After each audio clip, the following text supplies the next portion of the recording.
Welcome, everyone. I'm Todd Keats, founder, CEO of My Care Friends, and I'm excited to be here today with Katie Seymour, who's VP of Community and Programming at My Care Friends, as well as Dr. Michelle Koolaee and Nathan Maffin. And we're going to let them introduce themselves as we go along. Just as a reminder, our Women in Rheumatic Health Invisible Battle series is an ongoing series where we focus on different topics that can help women along their journey with rheumatic health. We often hear that movement is medicine, and for some living with chronic pain, they can feel overwhelmed or even invalidated. So we're going to talk a lot about that and move forward. So I'm going to pass it over to Dr. Michelle. Thank you so much, Todd. My name's Dr. Michelle Koolaee. I'm a board-certified rheumatologist, and I think this is a really important topic. I'm excited to be talking about it. I appreciate Nathan for being here today and sharing his expertise. I've been fortunate enough to be working with Nathan over the past year, and he has an expertise in mobility and fitness.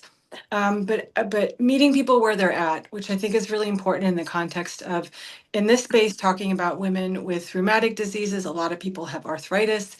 There's limitations that physically that they have, fatigue as part of any chronic rheumatic disease. So I think it's important as you're listening to understand and take away just how to have the mindset of that you can still grow and still achieve fitness goals, but in being able to do what your body allows you to do. So with that, Nathan, thank you for being here. Sure. Tell us a little bit about yourself and your background. Yeah, I've been a fitness and mobility coach for about 23 years.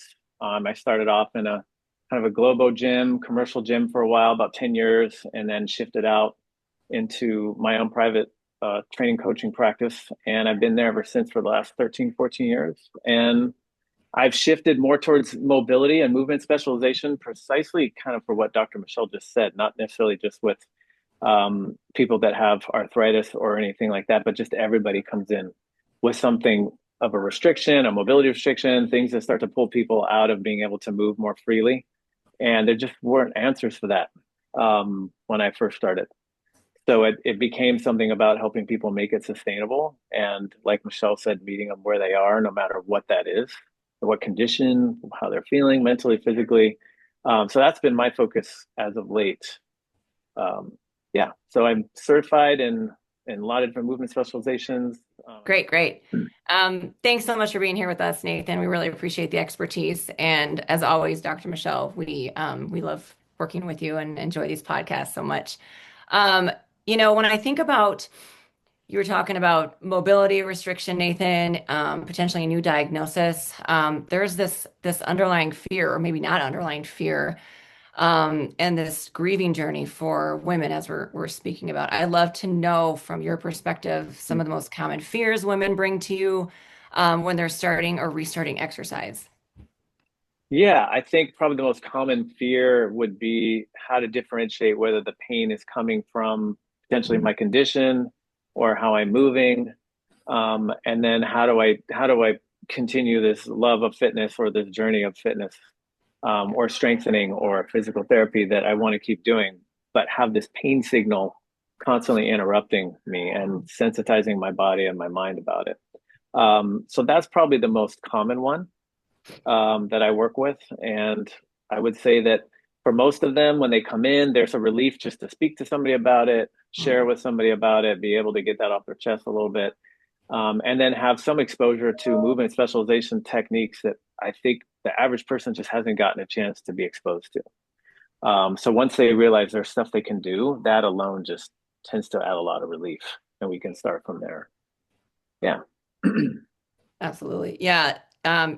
Dr. Michelle, I'm curious from your clinical standpoint as well, this idea of fatigue, unpredictability, what does that look like? And I would love to hear your thoughts. Yeah, I think that one of the most common questions that I hear in my patients that oftentimes, again, have arthritis, especially if it's a new diagnosis, is it okay to exercise? Is it safe? And I think Nathan, you Right. were talking about like, yeah, it's okay to work through and exercise through a little bit of discomfort, but people are worried about exercising and it's hurting the joints or the tissues.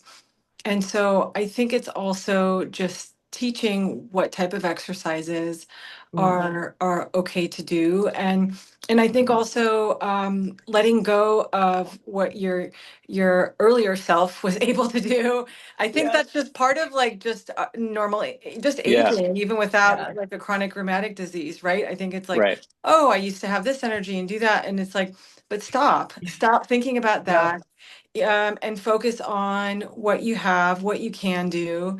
And but I like what you said, Nathan. I think it's just being in a space that's supported, where you feel like you are what you're able to do is that's what we focus on. It's not like I Hmm. think sometimes people when they go to like a gym and they don't have the support and they just are with someone that maybe doesn't have the expertise. It's like, oh, how come you can't do this weight? You got to do more reps. You got to Hmm. it's like it's like the mindset of you have to just push through and you're not doing enough and like just it's I think people really do fall women do fall into that just unhealthy mindset very easily, I think, as well. I wanted to mention. Yeah. I'm so If glad we you take shared it that. to, yeah, and if we take it to another level, looking at the emotional side of that, and we Mhm. think they could feel broken.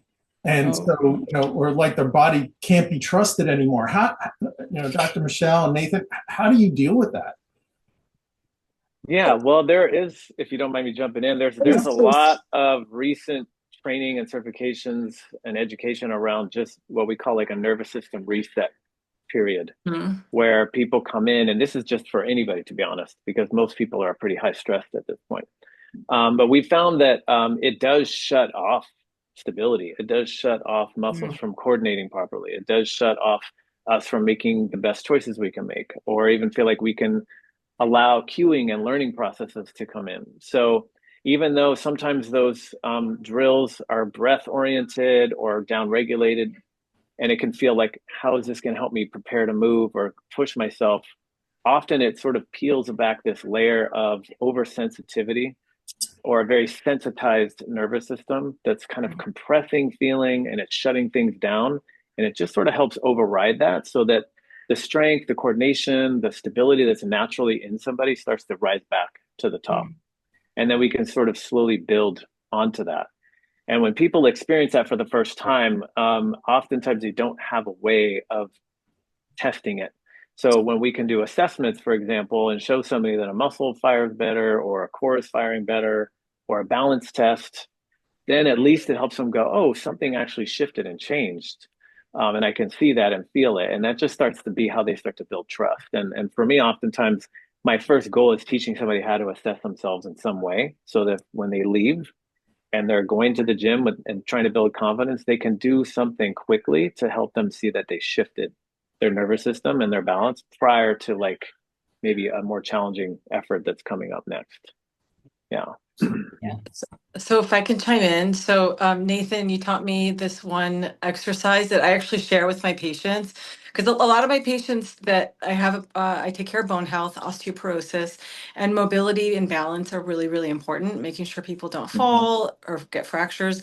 And so there's one exercise where literally it's just balance on one leg for 1 minute, and that there's like an endpoint and there's something, it's like a tangible goal, right? Mm-hmm. That Mm-hmm. it's but one may have to work towards that, but it's something where it gives you like a goal, like people Yeah. that have goals, whatever they are, in this journey, and women that are listening, it is that these are people that succeed, and I think that's one goal.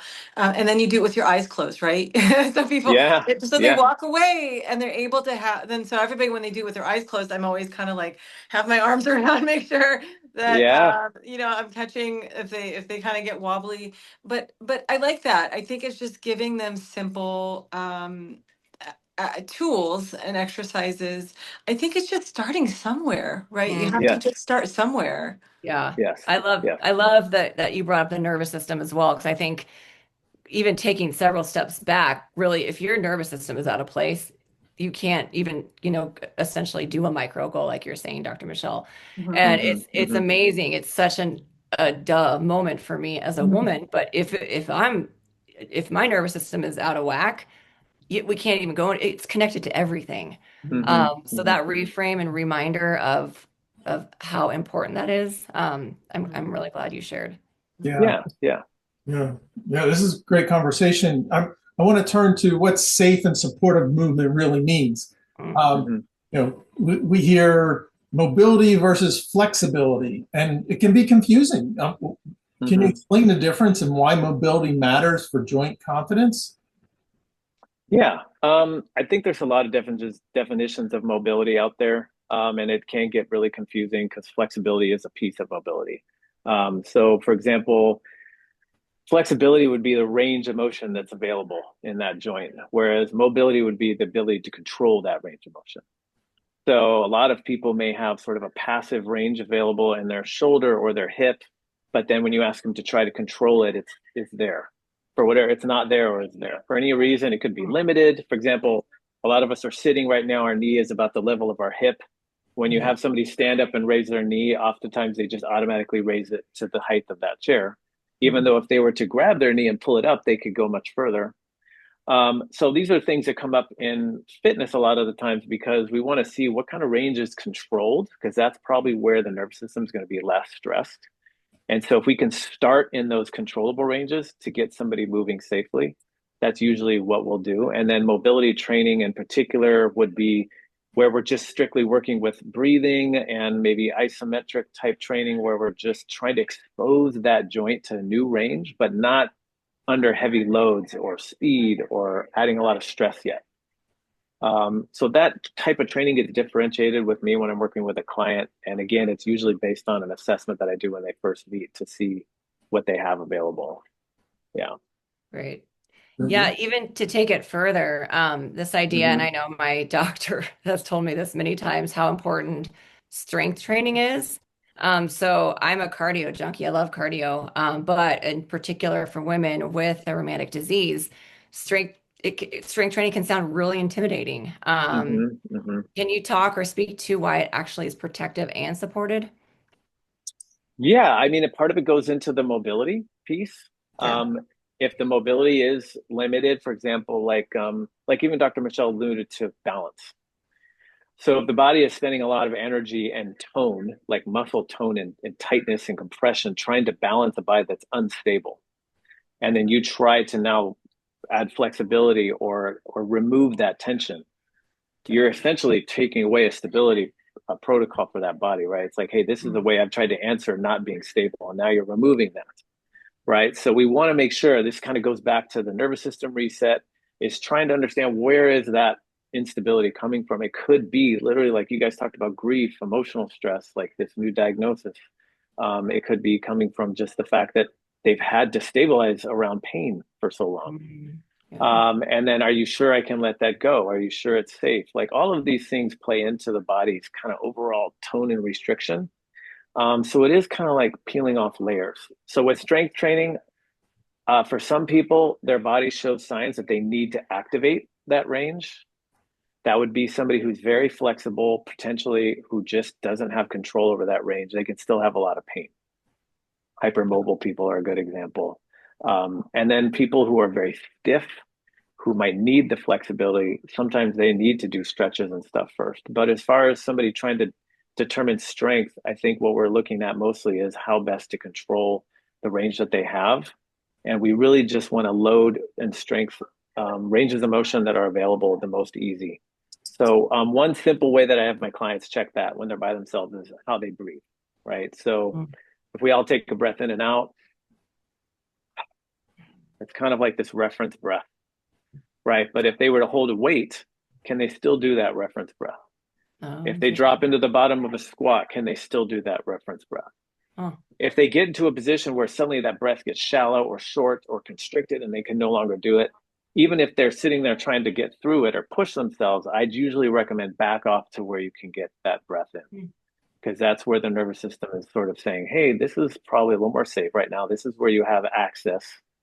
So that's been probably the quickest way that I have a lot of my clients just start to regulate their nervous system and determine the right kind of load or speed or strength that they want to start using right away. So, so just a comment too, that for women that are listening to validate, um, you'll be amazed. I think a lot of men too, but a lot of women, they Mhm. just get used to having pain, and they forget what it's like not to have pain, by the way. And so I think that I have to, like, in recent years, really tell people, even if it's mild discomfort, you should share it, because Yeah. they Yeah. truly forget what it's like not to have pain. And I think that that's one thing I wanted to mention. And also just from a clinical perspective in arthritis, as we're here talking about strength training, Katie, is that for any type of arthritis, any efforts that can be consistently done to Mm. keep the muscles conditioned, it takes stress off of the joints. It does Mhm. help with any type of arthritis. So, Hmm. preventing progression of osteoarthritis, of course, like keeping it a healthy weight, but just keeping the muscles conditioned and strong. And so I think it's just there is so much value from an arthritis perspective with strength training. But then also from a mobility perspective, I think that in my elderly, where mobility and balance and becomes really pretty significant issues. My frail elderly women, for example, that have osteoporosis, my mother-in-law included, I think it's really just the stronger we can build the quads, the hamstrings, the glutes, Hmm. even if it's just like really lightweight, maybe twice a week, 3 times a week. It's just about consistency and just showing up for yourself. Though over the long term, that those individuals do really much better than people that really just are like, well, I don't know what to do, and I'm just going to kind of, this is my normal, and I'm not even going to try because it's just not good enough. Right. That's Hmm. not a good Hmm. mentality. Nope. Yeah. Yeah. That's really helpful for the audience to hear. So, Dr. Michelle, where should we take the conversation from here? What do you think? Let's talk about let's talk about we talked about it a little bit, like all or nothing, right? So Mm. imagine again, I'm picturing somebody that I saw, a 25-year-old actually, I saw yesterday, a woman who's had symptoms of arthritis for 5 years. Her labs are fairly unremarkable. So she's one of those people. She has like anxiety, mental health issues. So she's obese. And so she's been dismissed for 5 years. And she actually Mm. has something. She has an inflammatory autoimmune disease. Right. She has arthritis. It's pretty bad. And so I think someone like that, where it's kind of built up for so long, Right.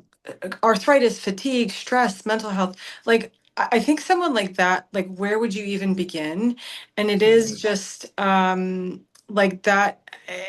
Yeah, I think it's and her mindset was like exercise is not even on the radar right now. It is just kind of what do I have? How do I move forward?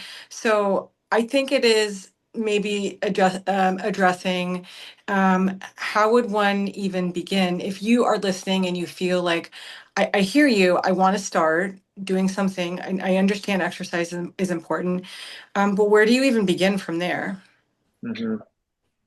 Yeah, I could see that's pretty challenging. I mean, you're almost describing it very clearly. I mean, the nervous system, right? If we can go back for a second and imagine that nervous system going through whatever that is, like bells and alarms going off constantly, and then you ask it to add some type of effort on top of that, they're already going through that, right? They're already pushing themselves to go through all of that. So Yeah. to some degree, you almost could think of them like an athlete that's already pushing hard. Mhm. And so calming down first, down regulating first, as much as that might not be what we want to hear sometimes, could be the answer, right? It could be as simple as 5 minutes of breathing in the morning. Maybe some affirmations about, how I'm feeling, that I'm strong, that I'm going to be able to get stable, that I can learn, I can get through this. And usually with somebody, because I have worked with some people like that, the morning is usually where I try to target. When somebody first opens their eyes and wakes up, what can we do right then and there to prime the body a little bit for movement? And I know this is unique to each person, how much pain they're in, how unstable they are, whatever. But if they can do a little bit of breathing, see if they can regulate the breath down into the core more and relax the neck and chest and just sort of down regulate a little before they even sit up and start taking steps. I have worked with some clients literally at the edge of their bed to just do a basic sort of stretch routine before they stand and feel that first load onto their body. Because the next step obviously would be, hey, can we just start walking? Can we get more steps in? Let the lymphatic system kind of start moving out anything that's been congesting the body a lot. And then movement is great. Motion is lotion, even if it's just walking, right? So I think just kind of trying to meet people where they are. And some of these people that you're talking about may be thinking, I have to go to a gym. I have to be able to go push myself hard on an exercise routine. And we're simply trying to actually back down and keep it more simple. And I have had clients that are shocked that that's the answer. But it is those baby steps that we're trying to build to just get the nervous system to come along for the ride, right? So that way we don't get to an overtraining state. We don't get so stressed, pushing too hard, and then we tank and we have to recover for too long. Yeah. So that would be, hope that answers some of that. So I have another good question. So I tell people, like, I had a lady yesterday that I met her a few weeks ago, very anxious.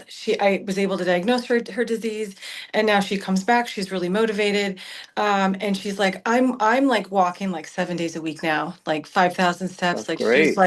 she's a beast. She's ready to go. She's lost some weight. Yeah, that's But part great. of it, I like genuinely delighted when I see that like really made the Yeah. day. But part of it is, it's like we did an episode where we talked about, it's like a marathon, right? Where okay, whoa, like, do what is sustainable. Like, I don't work out. I run marathons. I don't work out every day.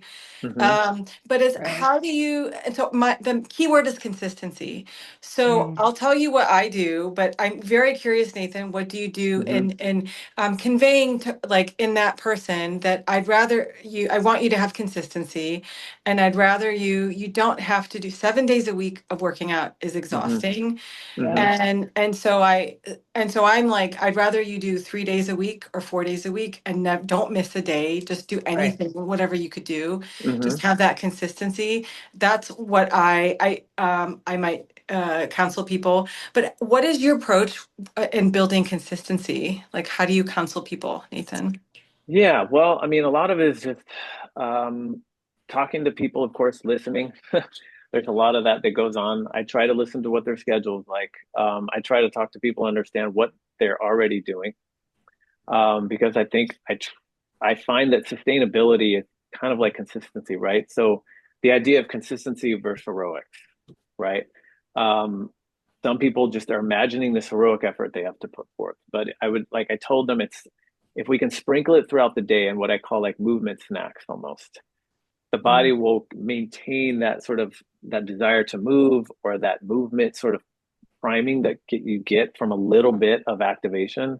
I'd rather see that sprinkled throughout the day more often, and you be able to show up the next day and do that again, than something that's like peaks and pushes you so hard that you're just, you can't come back the next day and do something. And that's usually what I would prefer to build up with somebody when they're first starting, if they're new, for example, to fitness, or they haven't been able to do anything, because that's what's going to help them feel more confident. They're going to start trusting their body if they can repeat it. So my conversations have really just been, how does this feel? Do you feel like you could do this at home? Oftentimes I'll make a video with them of me cueing them if it's something kind of corrective or therapeutic, where it's a new skill they've never done before. But we determined that, like, wow, that really changed your mobility. That really made you feel more stable. Like, walking really got easier after that. That's a movement where I'm saying, can we just sprinkle that in throughout your day? So that's something where I'll just really talk to them about the confidence they have to reproduce it. And if it's a high confidence, then, accountability helps too. I check in a lot with my clients and make sure that they feel like they can reach out to me or say, I did it. One of my clients the other day, she's like, can I just text you like a thumbs up or something? And I'm like, of course, that's huge to be able to just have somebody who's kind of witnessing your journey. I think a lot of us like love it when we go to a doctor and can share what we've done, and they know, and then they leave and they know somebody knows that I'm making progress, because it makes it real. And when you have a coach, twice a week, or somebody you're talking about, it just makes your body feel like, wow, this is actually happening. It's not just in my head. or wasn't just once and now I can't do it again. So, it really is, consistency is so key. I mean, to building trust in the body for sure. Yeah.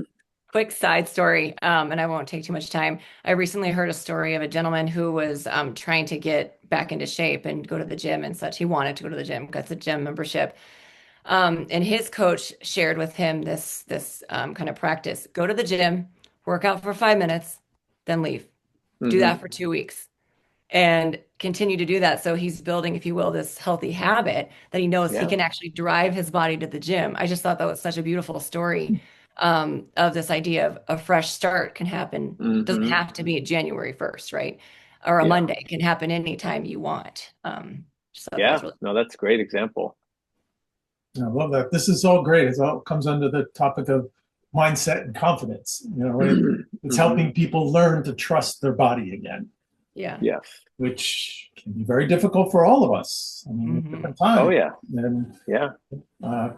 you have an injury, and I think there's also the fear factor. There's a fear of, if I do this, am I going to get hurt again? So, and so by talking with you, Nathan, or Dr. Michelle, they can gain some confidence. They have a witness to their progress. It's almost like an accountability partner in a way, but at the same time, they're seeing them through the journey, and it's a beautiful thing.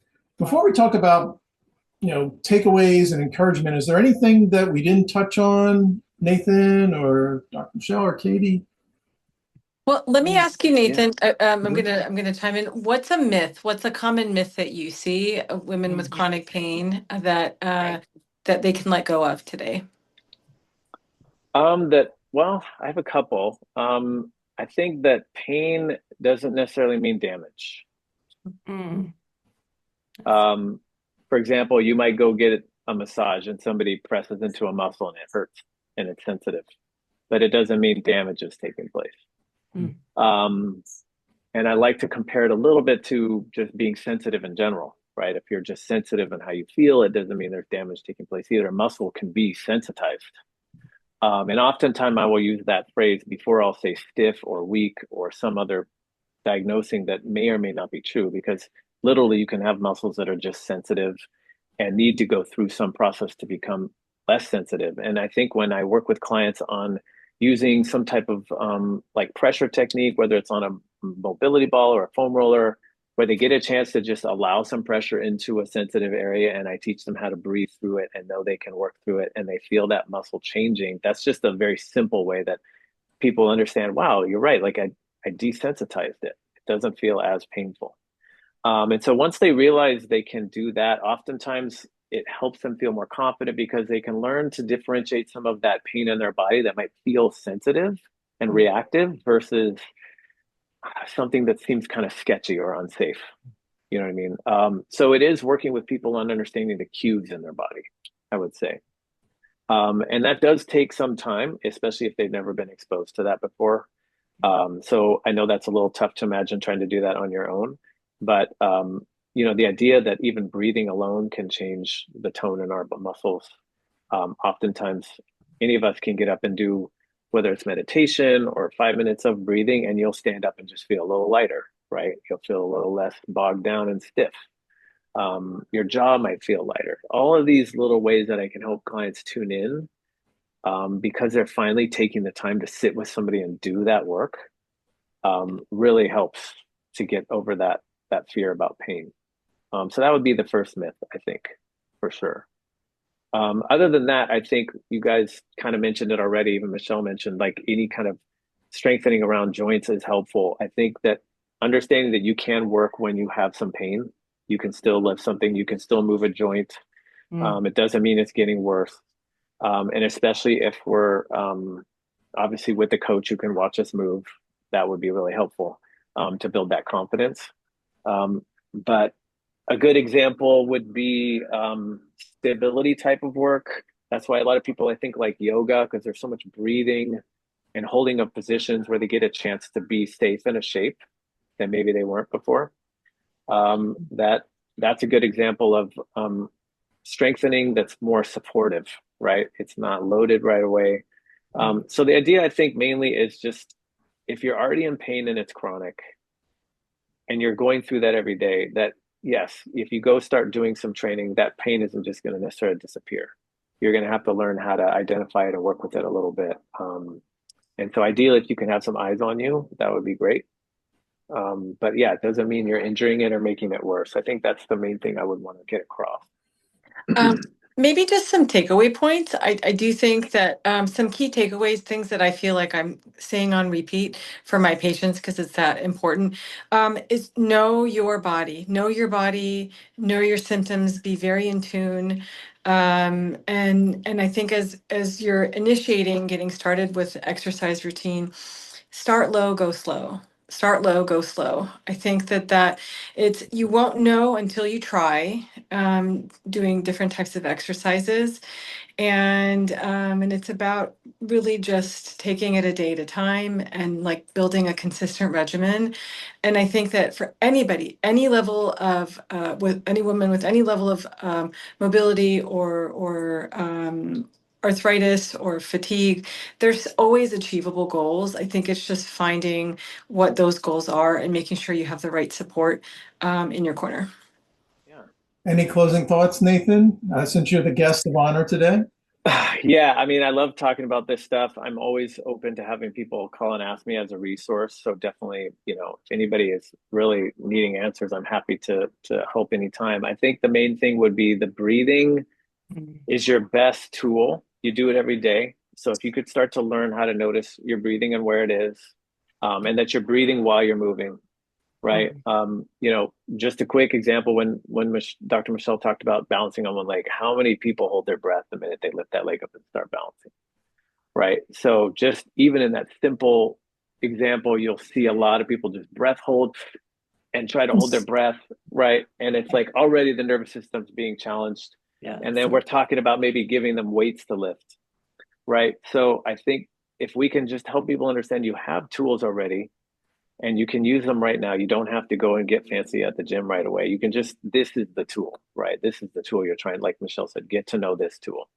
And if you can work on just making sure that every breath you breathe and almost allow the breathing to move whatever that weight is that you're doing, that just helps people get more present and it helps people relax a little bit more. And when that breathing gets a little challenging or it gets shallow, that might be the time to stop too.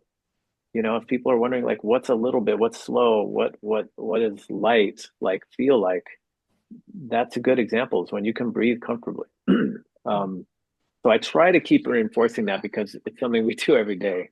They don't have to necessarily learn something right away. But yeah, so that would be my last tip if you're going to go out and start something like right after this podcast.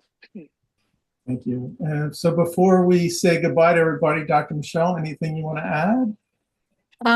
No, I really, I've enjoyed this conversation and thank you, Nathan, for joining us. And Sure, anytime. I really enjoy collaborating with you and I hope that this helps people that are listening that are apprehensive about, can I exercise? Should I exercise? Definitely. I hope there's some actionable items here that can help you take the next step.